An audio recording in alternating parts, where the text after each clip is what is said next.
Who Gives a Shit podcast.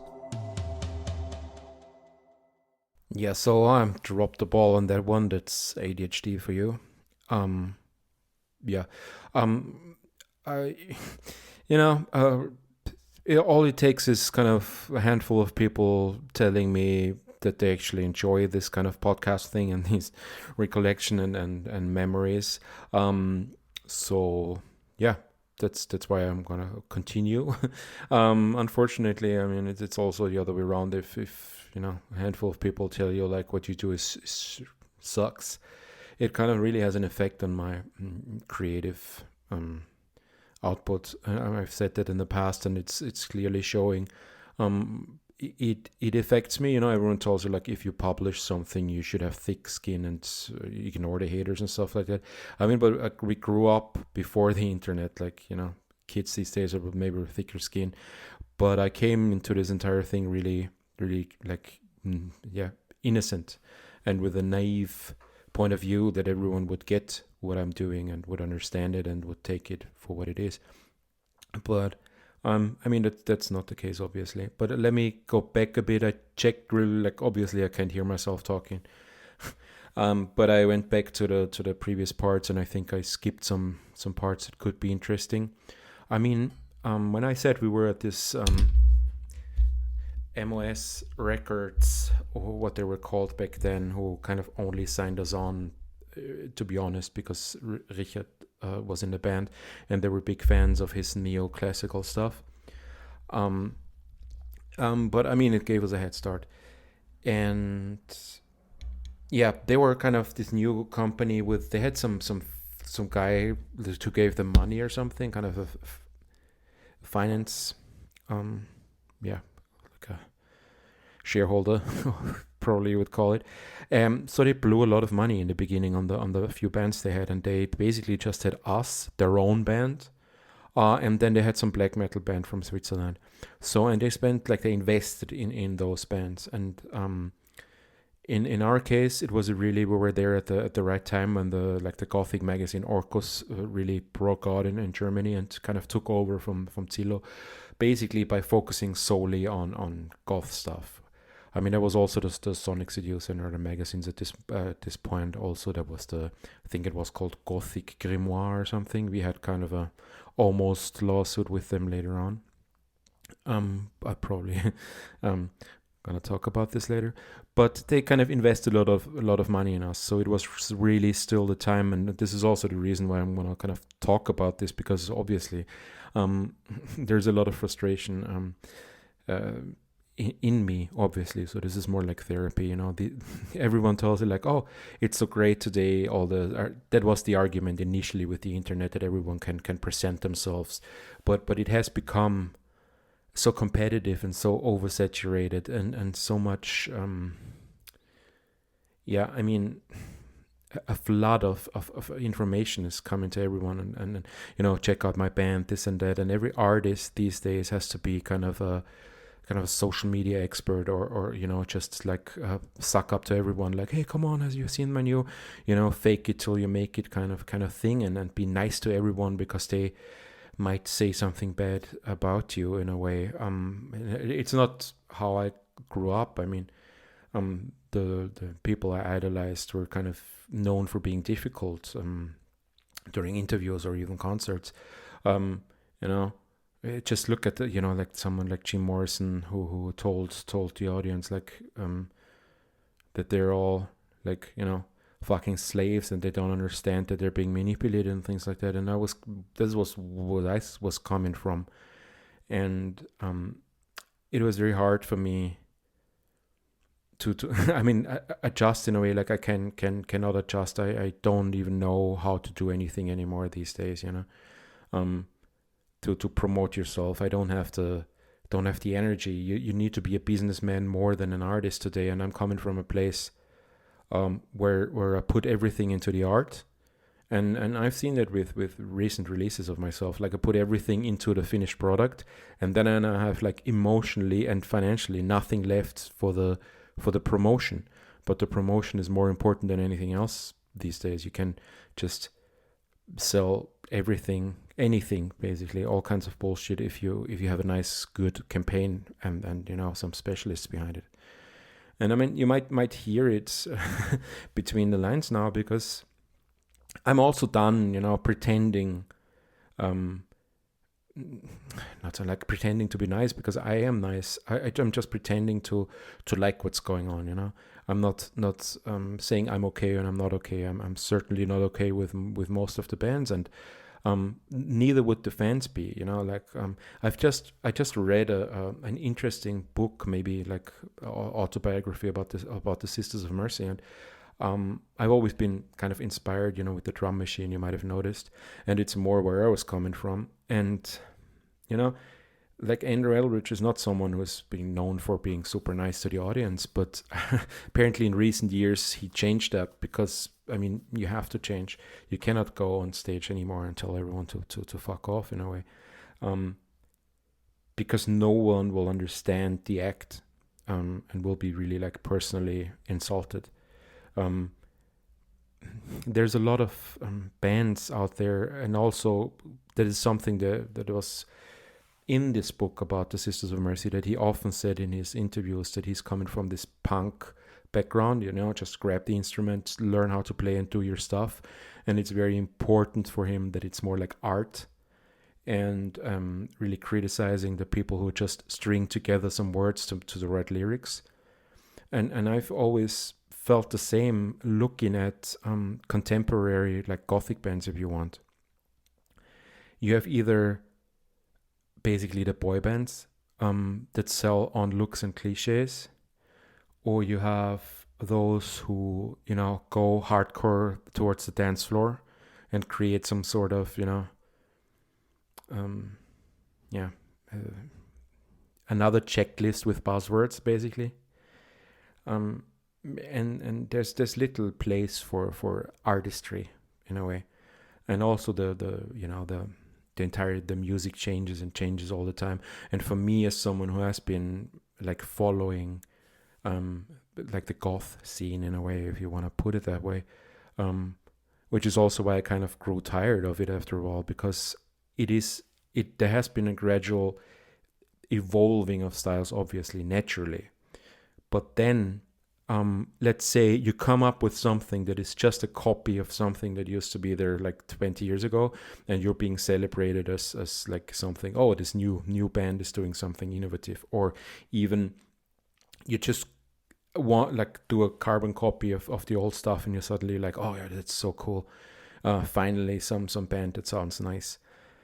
Whereas I always wanted to kind of obviously have like pay homage to what I like, but also kind of give it an own twist.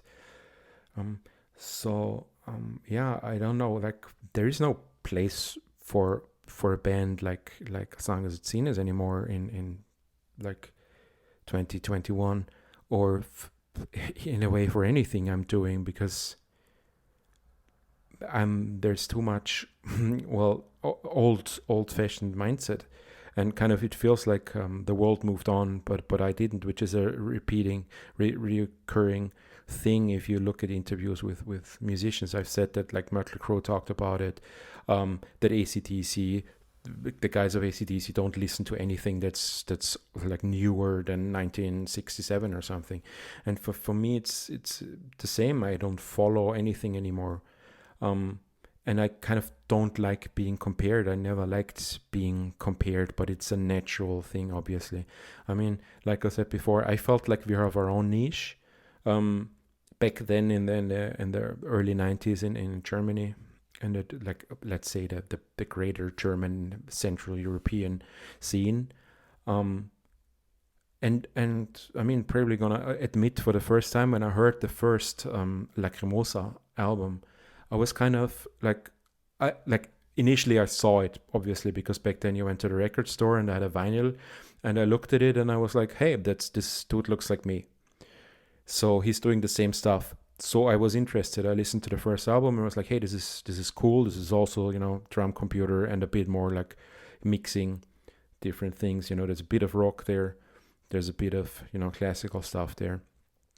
But ultimately, that really lost its appeal really fast. Like second, third album, I was no longer interested at all because they've moved into something that I didn't find very, very good musically and artistically. Like let's put like aesthetically.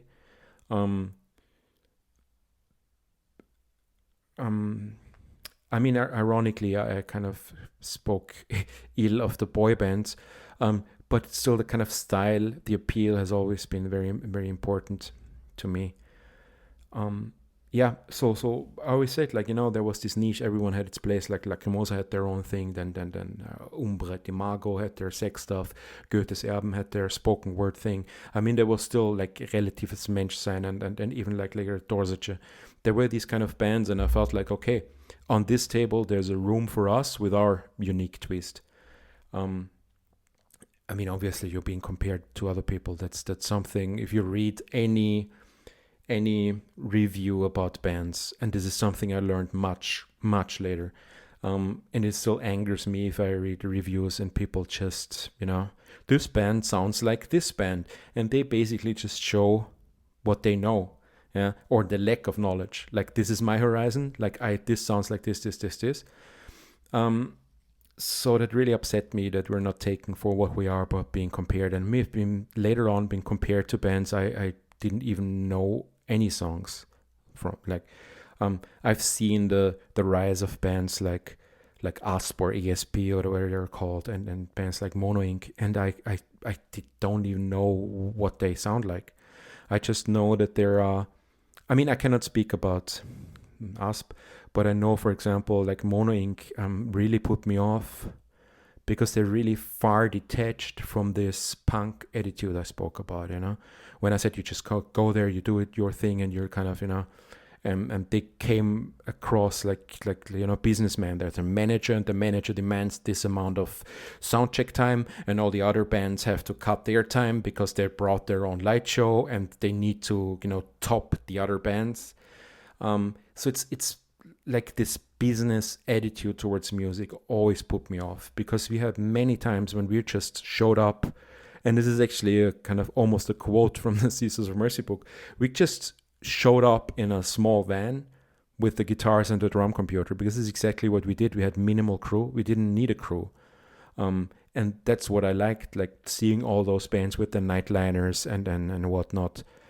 This is something I strongly dislike. Like, would I like to be super famous and successful and all that? Well, obviously, but not, not if it requires making the band a business enterprise. I mean, I've always managed a band myself, and this is probably the reason. I mean, so many people say like, oh, this band should have been more popular, or this is the reason, like, or the reason this band is not popular demonstrates that they're not good or whatever. That's not the case. It all comes down how well it's managed, how good your connections are. I mean, I haven't. I can tell you something from later earlier. We always kind of depended on having someone in the band who is somewhat kind of an extrovert, because we didn't do it ourselves. So, we didn't want to, force ourselves on someone, also out of fear of rejection in a way, like, hey, here's a flyer, check out my concert, is really like an uncomfortable thing no one of us was really able to do. So that's where the problem starts. And that's where we kind of benefited from a different era, where it was enough to be featured in the magazines, have your face in a huge article. I mean, at a time we were really in the AUKUS magazine, we were kind of every month there was some sort of interview. And that helped us. That kind of propelled us to where we were. That propelled us to the like, that put us in the higher places at festivals, and we played with bands who are really super professional compared to us, because I like this like dilettante approach. It's something that always appealed to me, and it's something that is missing. Yeah, so the bitterness of an old man. I mean, I gotta be honest, it's not that I still think what we're doing has value, and I still if I listen to the stuff, I still think there's something there. How should I put it? I mean, as an artist, obviously there's some narcissistic element to it, But I mean, for me, it's this narcissistic element, and megalomania is kind of paired with humbleness and kind of, I don't know, social awkwardness and fear of rejection first and foremost. So, do I think what we're doing is much better than 99% of the other bands? Yes. Would I tell someone? Would I kind of sell it like that? Certainly not. So yeah, that's that. And yeah, back in the day, we were in the studio, and that's one of the shortcomings. We just went to the studio the record company paid in Switzerland, and there was obviously someone that was just convenience. It was very close, and this guy had kind of no idea what we were going for, so we had to let him mix the stuff, and we were all kind of inexperienced, and we weren't really like there for the mix, or we were there for the mix, but we just watched and weren't able to give input because we didn't know what was possible.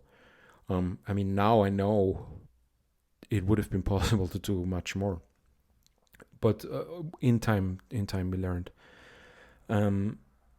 And like I said, it was a problem. It started to become a problem with putting Celine in the band. The initial thought was kind of as a model, like having this visual aspect to it. But then it begged kind of the question, yeah, what is she supposed to do on stage? Like, I feel stupid on stage. Like, give me something to do. I'm not just standing there.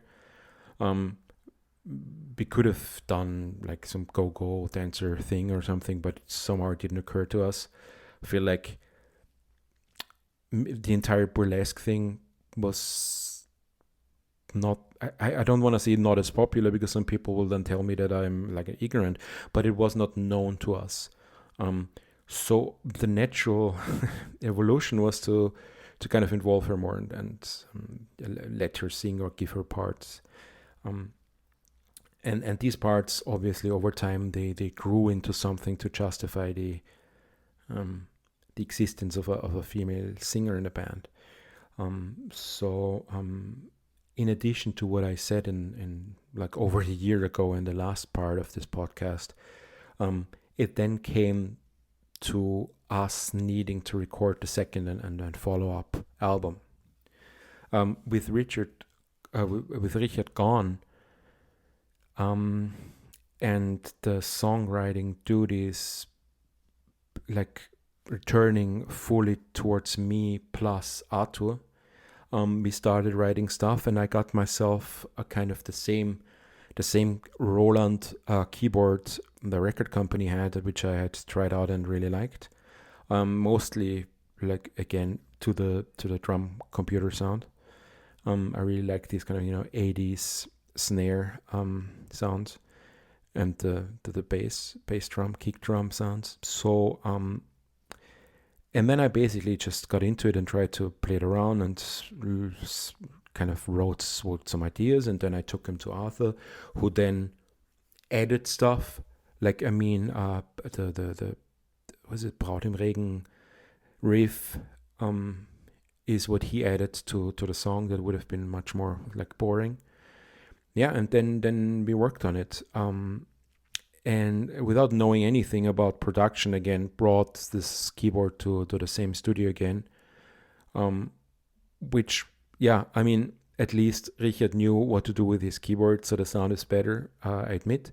But we also wanted to take a step back from this neoclassical thing that made everyone compare us to Lacrimosa, which is, like I said earlier, unfortunately, negative feedback will have its impact on my creativity. So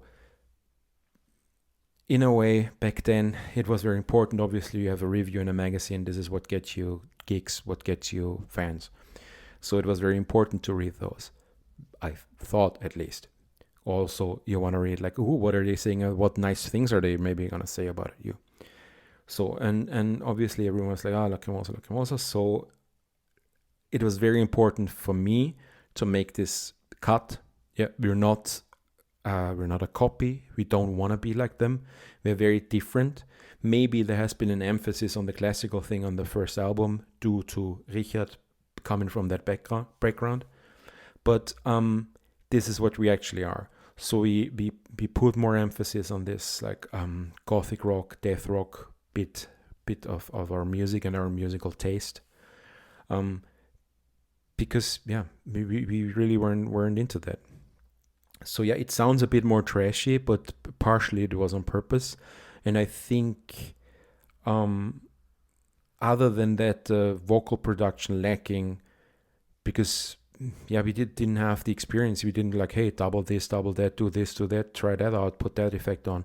We basically, it is basically a demo. That is what you would usually do as a demo. Kind of, this is the vocal track, this is where it should go, this is where it should be, and now we kind of test it out, we try it out. Also, something we never did, we never kind of rehearsed it. We wrote the song, and then we went to the studio, and basically the first time we performed it like vocally, the first time we sang to it was in the studio. So, and I mean, if you ever recorded vocals in the studio, you will realize that sometimes things you have in your head or written down, they don't translate. You cannot, pronounce it that quickly, or it gets lost, or it doesn't fit the melody. So you have to change it. But we kind of, bolted our way through that like a freight train, and did what we could in the available time. And and also as for the cover, we wanted to, show that we're not these kind of neo-romantic classical people in their like rough white ruffle shirts. So we really went like balls out on the design. There was this like fetish photographer we knew in Vienna who was known for, he had a book about his stuff, and he was mostly, what he did is like, it looked like naked corpses in a way. So he was actually a friend with the guy of Deform. I think they got in an argument because they accused him of stealing, they stealing their style or something. When they saw our cover, they got a bit upset. Is what I heard, because they felt like it looks like their covers, which was not intentional. We just wanted to have something that is super kind of offensive in a way. And we had their factory that was actually producing the records. At first they destroyed the materials, they destroyed the prints, and they refused to print it because they said it's like heresy and whatnot, and it's disgusting. And the record company used it in their ads, which was a really genius stroke. They were like, this is the album that the factory didn't want you to see. They made an advertising out of it. And usually we didn't really see eye to eye with them, because they tend to do things their way and in a way that benefits them. So they often would do stuff like, this record sounds like this band, and then name another band of their label. So it's kind of, a bit of cross promotion, and we wanted to have it in like our way with our wording. But that didn't work out. So but that was actually, I think that was the best thing they ever done, because it really worked. Obviously, if you play that angle, you're kind of, ooh, what's with this band? Ooh. And it got us a lot of attention, I'd say, traction. But obviously, the sound lacked. It's still, like I said, it's a demo. Second album shouldn't sound worse than the first one. But it gave us the attention we needed to get concerts, and first of all, to set kind of the foundation, to lay the foundation for the next album. So we decided this needs to be a step up, which is why we then asked like Bruno Kram of Das Ich fame. They have been, everyone kind of knows them in a way. They have been, I would say, like pioneers of the German goth scene, basically. Like this, they were kind of the first ones, like everyone knew. After stuff like everything used to come from the UK in a way. Even like X-Mal Deutschland were more in the UK. And then you obviously have Einstürzende Neubauten come in with their stuff. but that was not particularly, this is goth stuff. And then kind of Das Ich came, and they were kind of the German, the band, they were like, in the like the TV interviews and things like that. And they had this, like, Bruno had this look, and they had this, like, Gottes Tod and all these kind of themes, and very, I mean, maybe even like proto Rammstein stuff, German with a bit of controversial stuff, and a strong look, coming themselves out of the Neubauten kind of, influence, and yeah. So we decided that he should produce our next album. So we got in contact with him, and obviously the record company paid it. And I forgot that there was another album in between that. See? So, okay. Well, the thing is that before that, we did Madrigal, obviously. We did a lot of stuff. Like almost every, like, let's say 9 months, there was another release coming out. So that's why I kind of confused, because this was when we were, never out of the media. So yeah, it came out, and we decided to produce it kind of closer to home. Don't go to Switzerland. We had signed a record deal with a new record company after the first album. It is a record company. Basically, we didn't even send it to anyone else. At this time, I felt they're the coolest record company out there. Back then they were called Apocalyptic Vision. They had Sopo Eternos, they had London After Midnight, these kind of bands. So kind of, this is where we want to go. And they published our actually second album, yeah. Yeah. So, and after we decided to record the Madrigal, and we decided to do it in Vienna because it was closer to home and it was easier. So we found a studio. Studio turned out to be nice. I mean, I would say half of the production is actually better, because we were able to work on it longer. There was just this issue that the owner of the studio handed it over to his kind of protege student or whatever, and it was supposed to be his kind of, the final work and, master thesis kind of production. So on the first songs, he spent a lot of time. I mean, I'm probably exaggerating here, but it felt as if he spent as much time on one song, the first one he did, I can't remember which one, but probably easy to hear, as he spent on the remaining songs. Because the issue was, he had a couple of days for it, and he was leaving for Ireland afterwards, kind of forever. So he had a limited amount of time to finish it. So he spent too much time on the first songs, and then he ran out of time, and the last songs are being kind of rushed. Yeah, so there were, again, I mean, it was much, much better. The sound was much denser. If you listen to songs like Phantom or Prinzessin or things like that, you see it's a more denser sound. We had more input on what was happening. We knew more what we wanted to have. But yeah, then we ran out of time. But it has already been planned. The ads had already been booked. So yeah, we had to publish it. That's kind of, history repeating itself. We're running out of time, and then we have to publish something we're not happy with. So as a result, because this record got a lot of traction, and actually, I think some indie or goth charts, and I think there's even some songs in there that were played in the clubs repeatedly, and gave us something like a club hit, which was really important back then. So to be played, to have one song that's played in the goth clubs, and then Germany has always been the main country. This is where you wanna break, because this is where the breakthrough is being done. I mean, bands from the Beatles to David Hasselhoff, everyone knows you have to, if you make it in Germany, that's what you need to do. So with that, we had enough traction to then go to Bruno and record the Amnesia, where we really finally came together. The bit of, a bit of crazy, the drum computer electronic stuff, meets I don't know what I want to call it. Like, it's been kind of misappropriated by so many bands. Is it hard rock? Is it heavy metal? Is it, let's say, a harder guitar sound? Trish, when I say heavy metal, I don't mean Iron Maiden.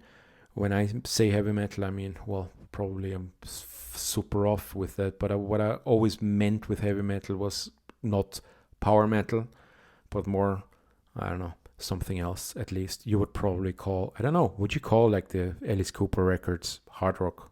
I say, Billy Idol, rather than, I don't know. Yeah, that's it. Like, I don't even know any of those bands later on. Obviously, there has been a shift in people in the goth scene, in the goth music, and you've really seen it.